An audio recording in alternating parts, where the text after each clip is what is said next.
Rachel Toner is passionate about helping brands create unforgettable taste experiences. As the founder and technical director of Taste Strategy LLC, she specializes in sensory science and product innovation, particularly in the convenience and QSR industries. She has a master's degree in food science from Penn State and is dedicated to making sensory research practical and accessible. A frequent speaker at industry events, Rachel loves sharing insights on flavor, consumer trends, and the power of great taste in shaping food and beverage success.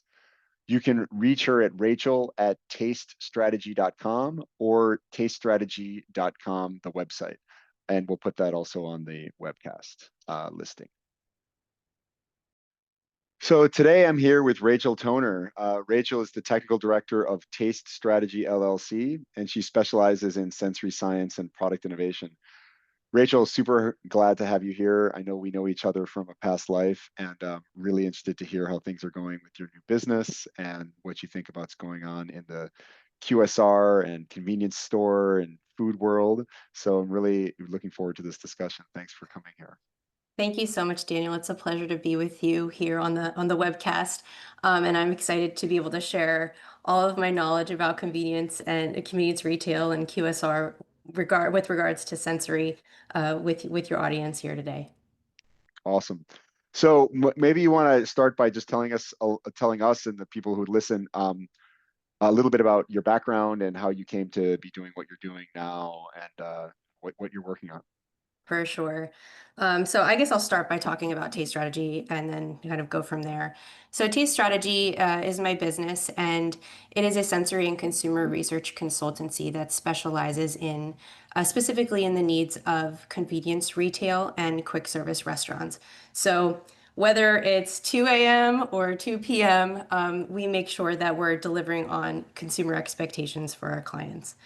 I am a sensory scientist by trade, and I don't want to give my whole life story here, but I think that my love of sensory science really started at a young age. So my dad's actually a food scientist and my mom's an artist. So I think that this, I don't know whether nature or nurture, I had exposure to science and art early in my life.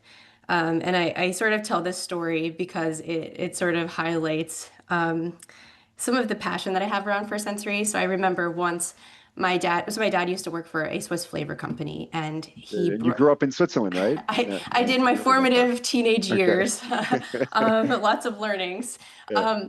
So he brought home a mouthwash for children, and it was a home use test. And I remember, I must have been like 10 years old. Remember waking up every single day, like super excited to do this home use test for this pink mouthwash my dad brought home. And I just think that exposure at such an early age instilled this passion in understanding consumer behavior, understanding how people perceive food and beverage and beauty and experiences. So I hope my passion really translates through the webcast, but I love sensory, and I think that's really where it started at an early age.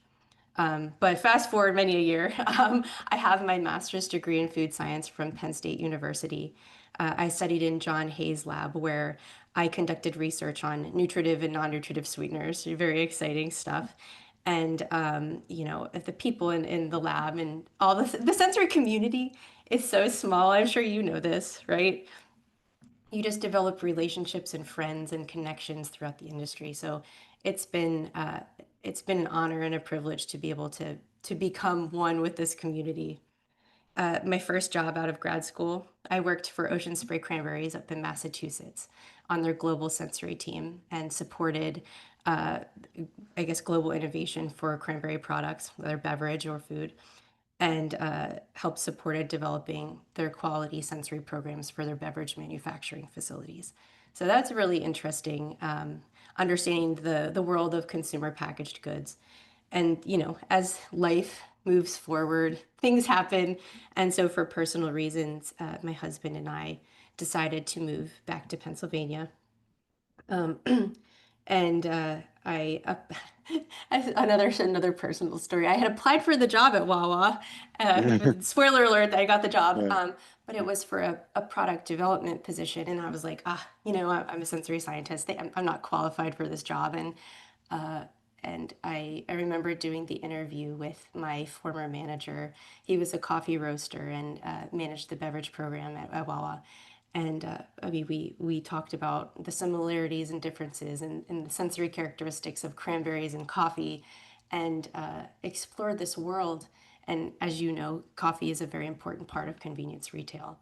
And they hired me to do the job. I came on and I developed specialty beverages for a long time and helped them build their sensory program. So that's really where my connection with convenience retail and sensory comes into play. I worked there for 7 years, and then I had my second child. Like again, life things Yeah. happen. You make decisions, and I decided to break out on my own, and with the hopes of being able to help other convenience retailers and quick service restaurants optimize their food service programs and just continue to exceed consumer expectations when it comes to food service and retail. Yeah, that's great. I mean, I think that so much of sensory, at least the exposure that I've had to the industry, is a lot about packaged goods, fast moving goods, and maybe your experience at Ocean Spray. But so much of the consumption that we do in daily life is in convenience food, particularly in the U.S., right? As I was telling you before we started talking, um, I was in the US recently for like a week and a half, 2 weeks, and I don't even want to think about as many places that I ate in airports or gas stations and places like this. And I think it's a huge amount of the food consumption.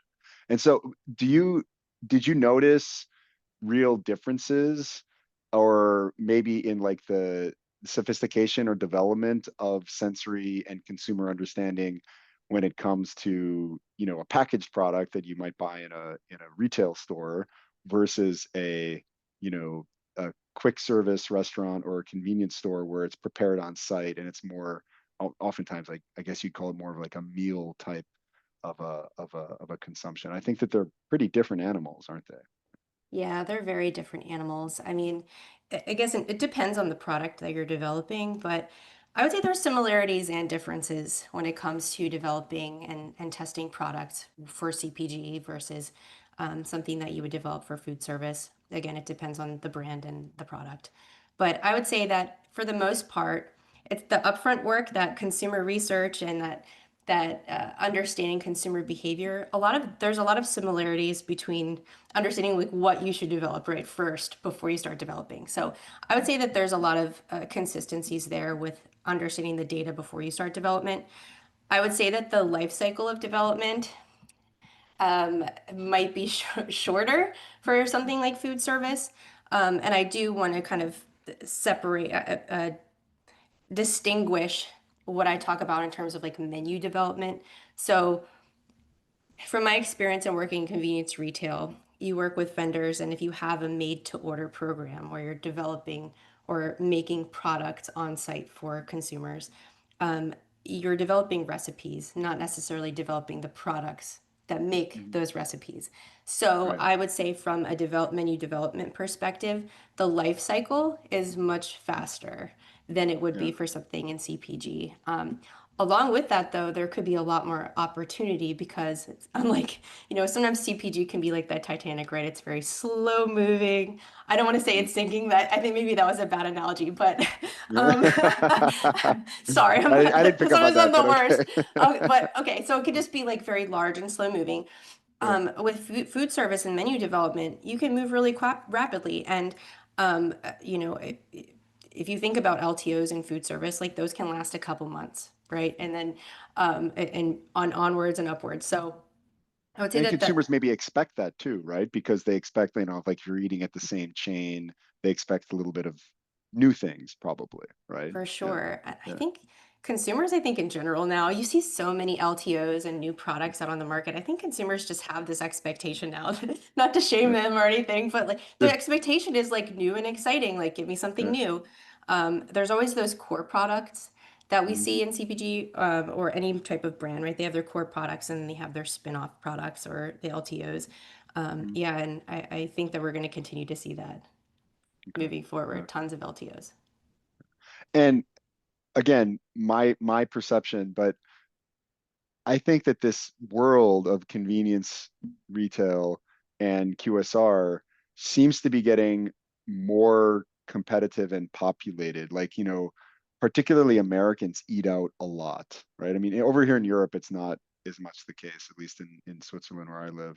But I definitely picked up on this in the US, and there's a lot of chains that are competing. Like, I mean, there's like many different chains that sell chicken sandwiches and things like this. So can you comment a little bit about what you've seen and how that's evolving? Because you're right, like the CPG space, there's a lot of big companies that have their core products and they do spin-offs, and they've sort of been doing that for a while and it works, and that's kind of like the core shopping basket. But so much of consumption of food is happening not in the home, right?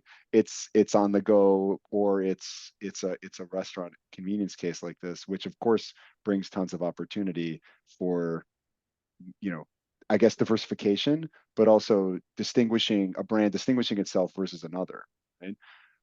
Have you seen that this has become more competitive, and therefore is the space becoming more sophisticated in this regard? Sophisticated, I don't know, but it's definitely Okay. becoming very competitive. I mean, chicken wars, like this has been going on for 2 years now, and I wonder, oh, the poor chickens, right? That's like my key takeaway. Like, where are all these chickens?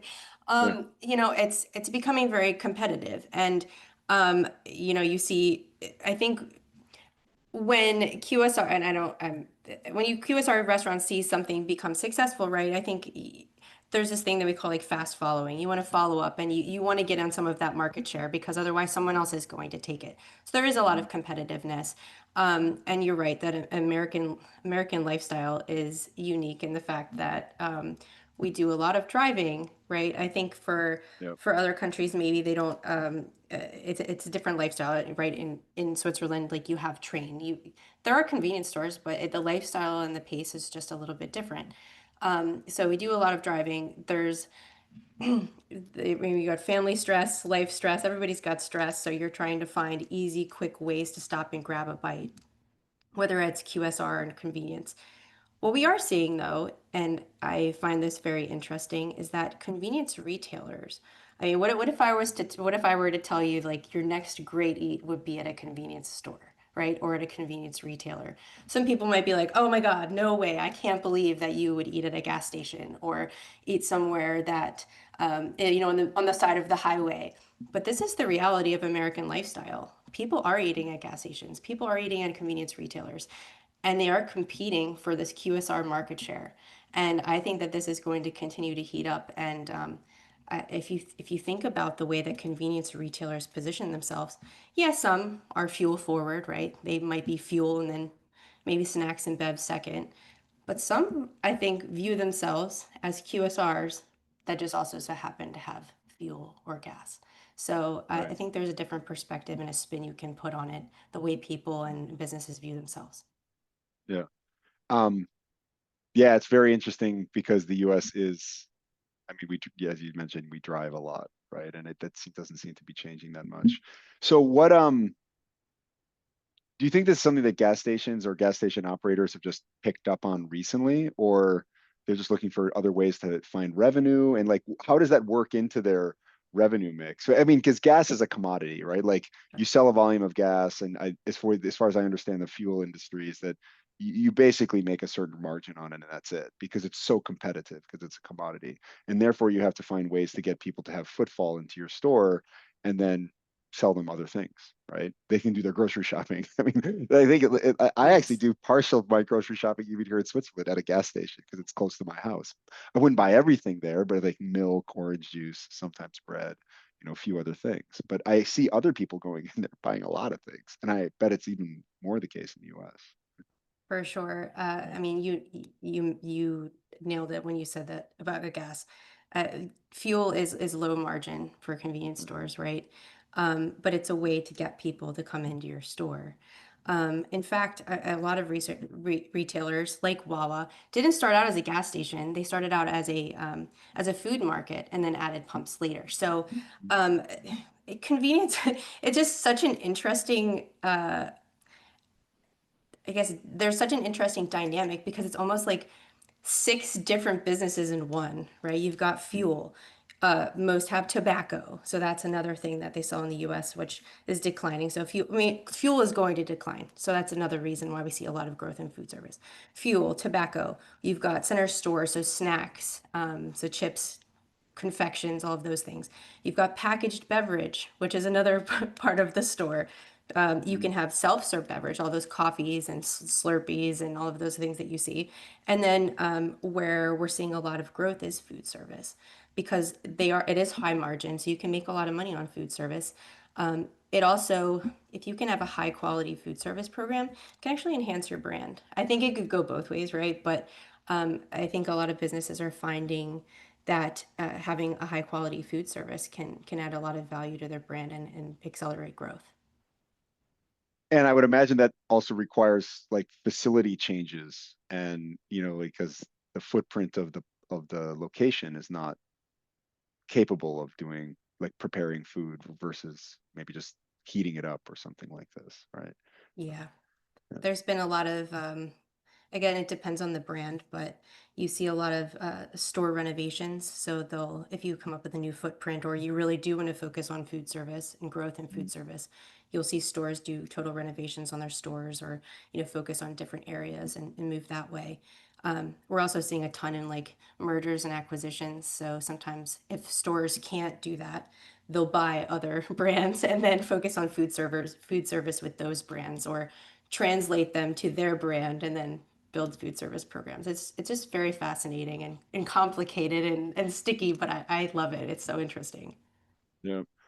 What happens though then when, I mean, I would imagine then they're coming into competition with like your classical fast food restaurant that has a drive-through that, people used to view this as convenience, or I mean, still do, like you're on the road, you go to drive-through, but you're right. If you can get your gas, get out, stretch your legs, eat something, it might be a better experience to stop than if you have to go to two places. So how are the traditional fast food chains reacting to this? Because I would imagine that they're competing in this case.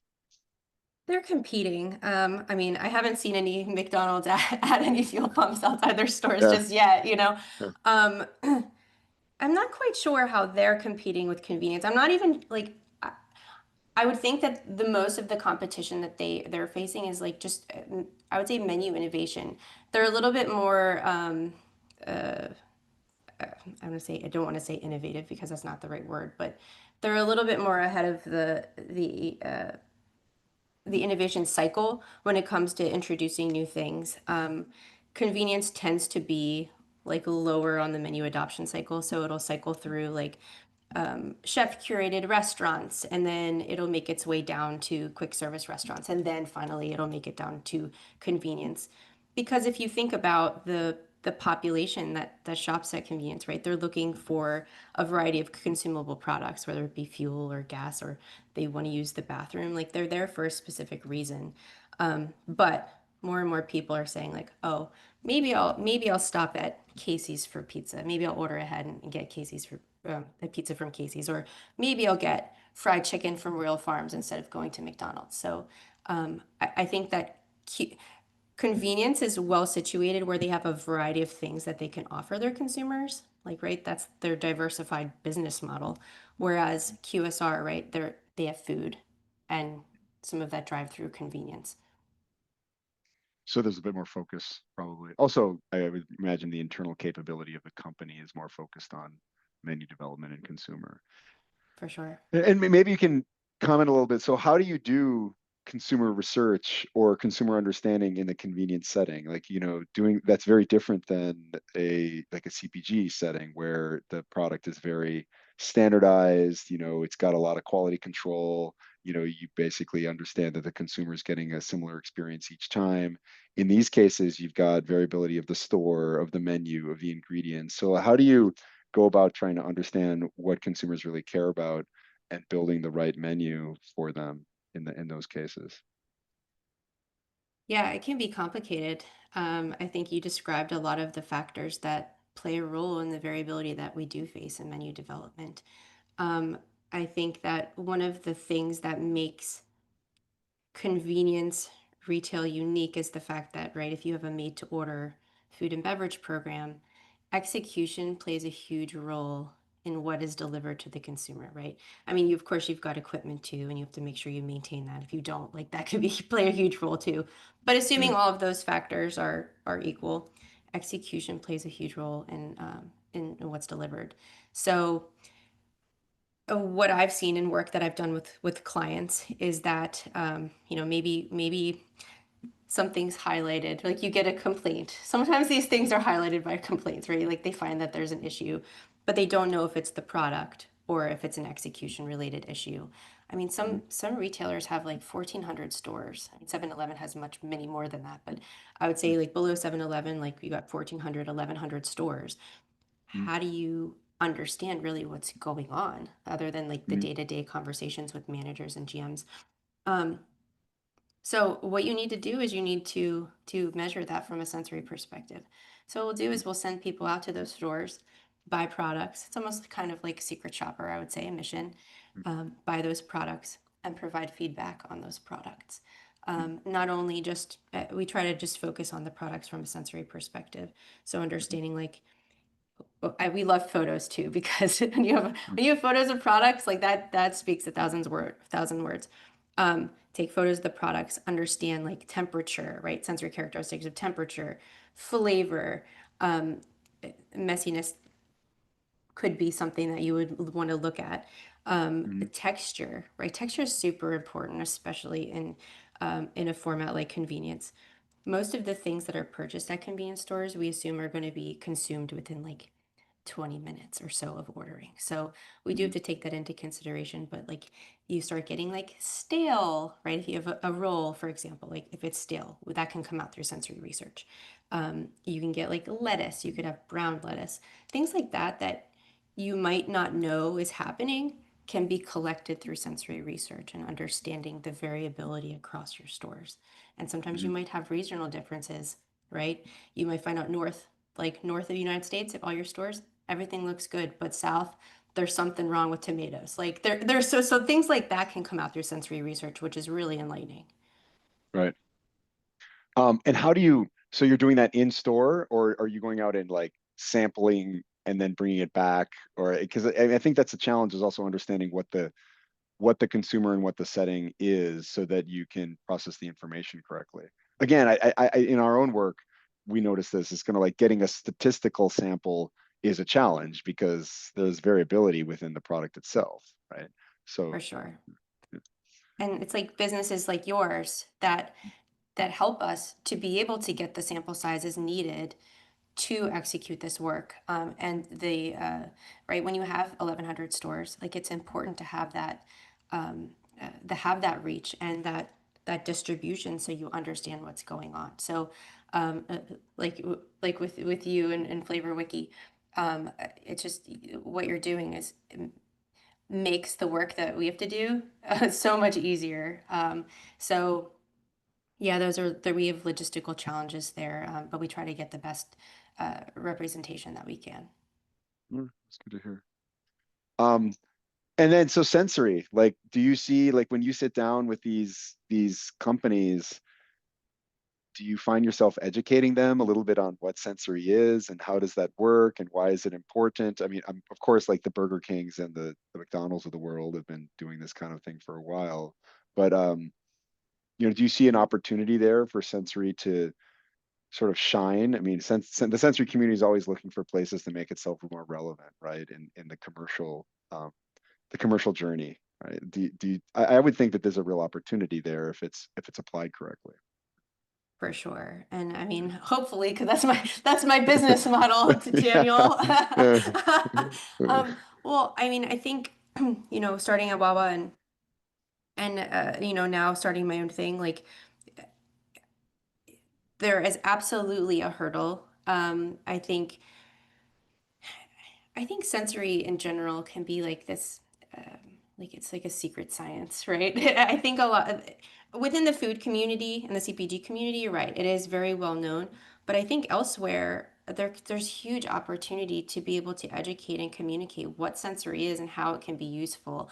I think that's I think that's the primary hurdle is like people don't understand why they would invest in sensory and why they would want to spend money that they could spend on something else, to understand consumer perception of products, to help accelerate their business or accelerate innovation.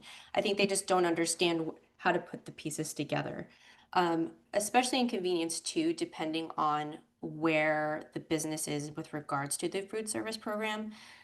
I would say like there's kind of like three types or classifications of where convenience store might be in this process, right? Like there's one group that like hasn't even thought about food service as an opportunity, or like knows that they need to but haven't started. Then there's the second, which are starting to develop food service programs or maybe have prepackaged items that they're getting from commissary. So there could be opportunity too for sensory scientists to work with those vendors in order to optimize products for packaged, like pre-packaged fresh food. And then you've got, the Sheets, the Royal Farms, the Casey's, the Wawas, who do have food service programs and are almost like have QSR programs. Um, there's huge opportunity to use sensory science as a tool to help them and their product development teams and their vendors, um, improve their business. Yeah, I Interesting. think education is the hurdle for sure. Yeah, I would imagine. And of course, as things get more competitive, they have to get more quote unquote sophisticated. I imagine people are looking for a leg up.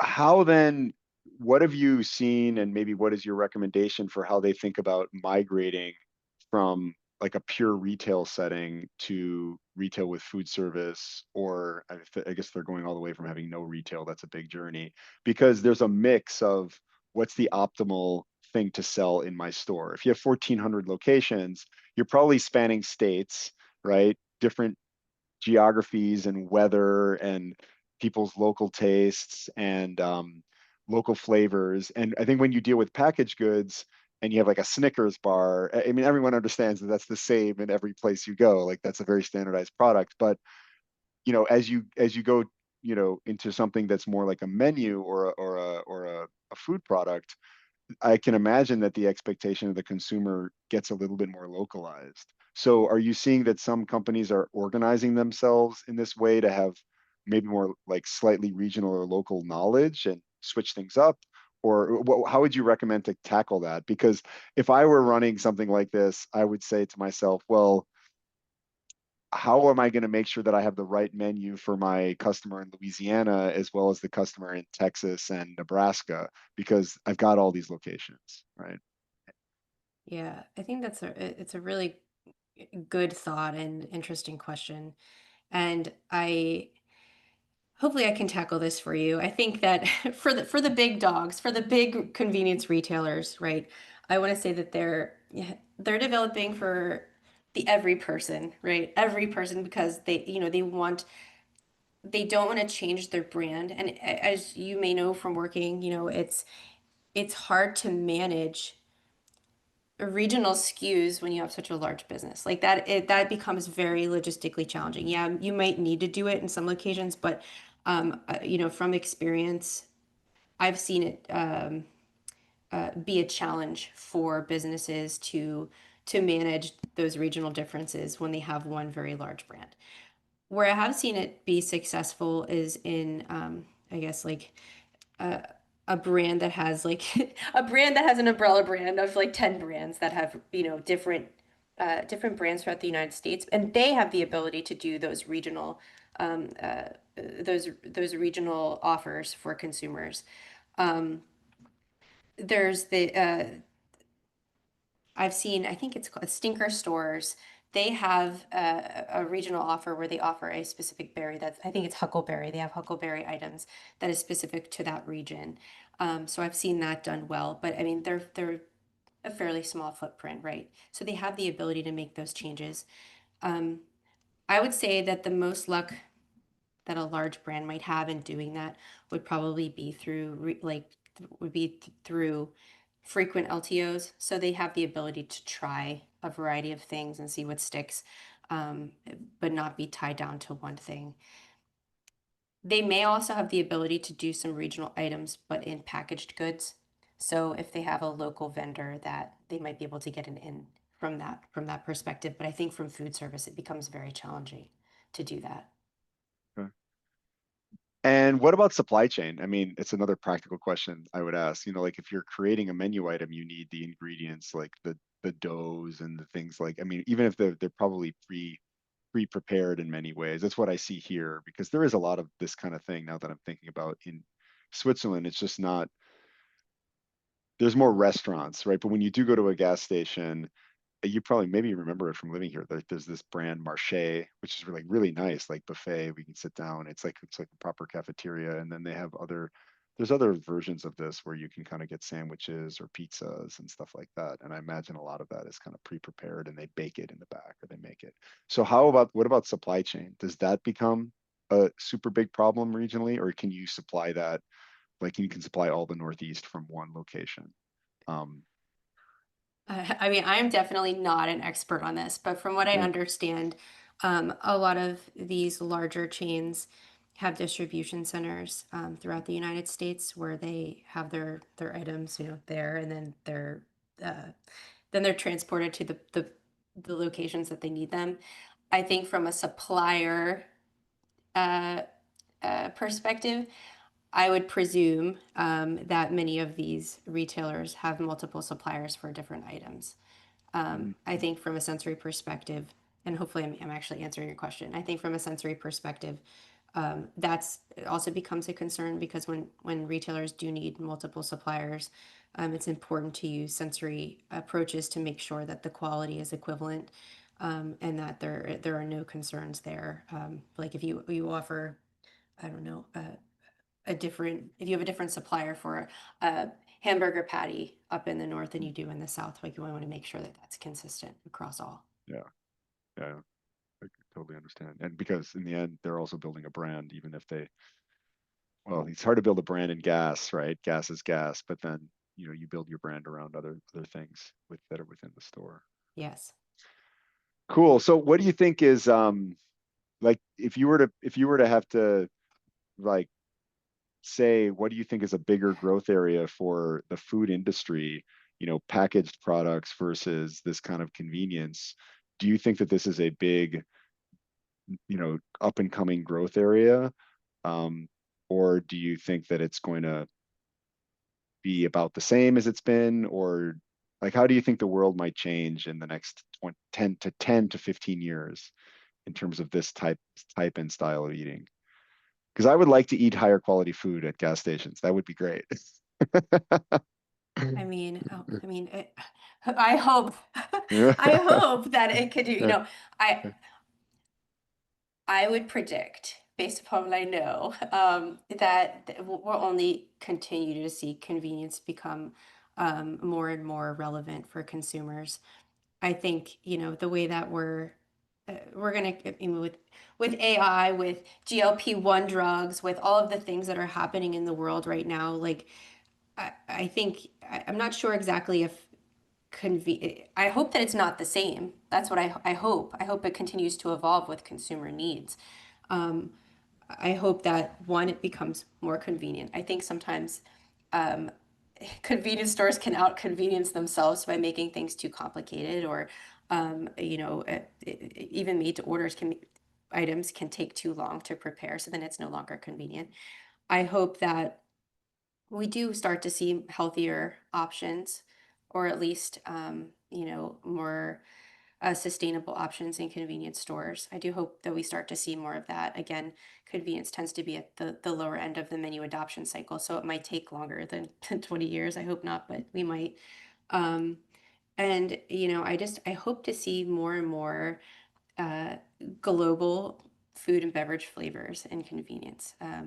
As we know, the United States is very diverse, so I hope to continue to see more diverse food and beverage items to satisfy the needs of everyone and not just the every person. So I hope that's what we see. But in the short term, I think we're going to see lots of protein. Spoiler alert again, we're going to see Yeah, protein, yeah. meat snacks, things like that. Okay. But Okay. but yeah, I hope to see that. Maybe we'll see smaller footprint. Well, maybe we'll continue to see bigger. I mean, Bucky's has like, what is it, like 75 7,000 square feet store. I tried to like convert that to meters.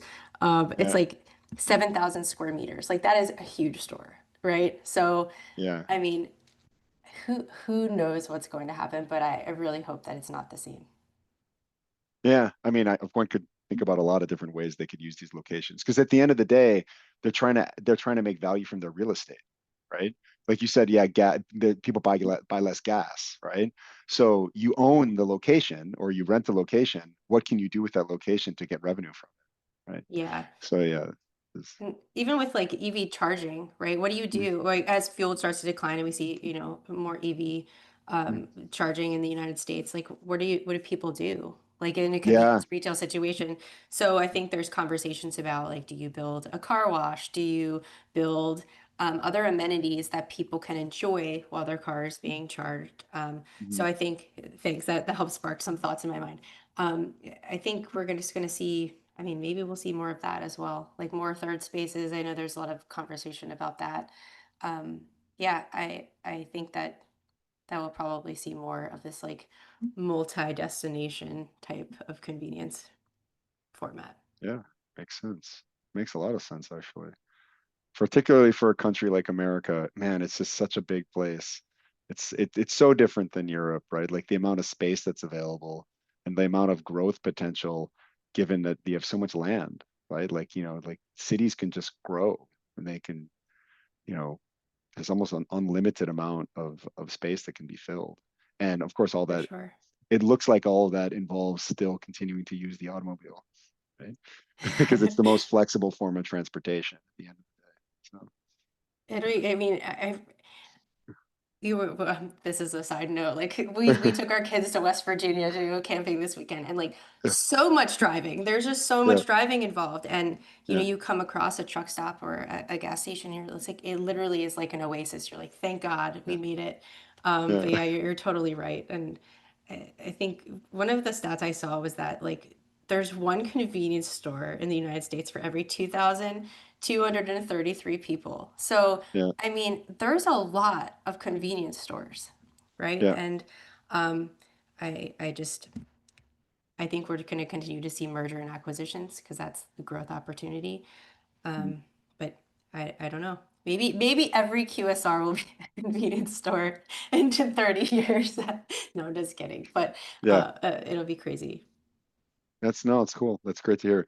Well, it's great to talk to you. Any final thoughts or things you want to leave us with? Obviously, we'll leave the information about your company and what you're doing, but as far as I know, you're the only person who's totally focused on this, sensory and consumer satisfaction element of this particular area of the food industry. I would say like I think part of my vision is to change and enhance the way that consumers perceive food service and convenience. Yeah, I'm a fairly lighthearted person and I make, jokes but I really do think that I really do think that convenience offers an opportunity for people to experience food and beverage where they might not be able to experience otherwise. Like if you think about convenience retail, right, it is for everyone. And that's kind of what makes it beautiful is that it's a stop for everyone. It doesn't, it doesn't matter if you're a commercial driver or if you're a business person, if a mom, like anyone can stop there and get what they need. And I think that there's so much beauty in that. And another example of this is like I've seen specialty coffee in convenience stores, right? Some people may not have the opportunity to try that otherwise. So I just think that it's a really cool opportunity to put unique products there for others to experience and sensory and sensory is the way to elevate that experience. I think it's the secret science, but I'm going to continue to educate and bring awareness to this amazing science. Great. Well, I guess we'll see you then in Philadelphia at Yes, I some will see point. you there. Yeah, yeah. So, yeah, cool. Well, until then, really wishing you all the best. Hope we can stay in touch and we'll be watching what you're doing. Thank you, Daniel. Thanks for everything. No problem. See you soon, Rachel. All right. Bye bye. Bye.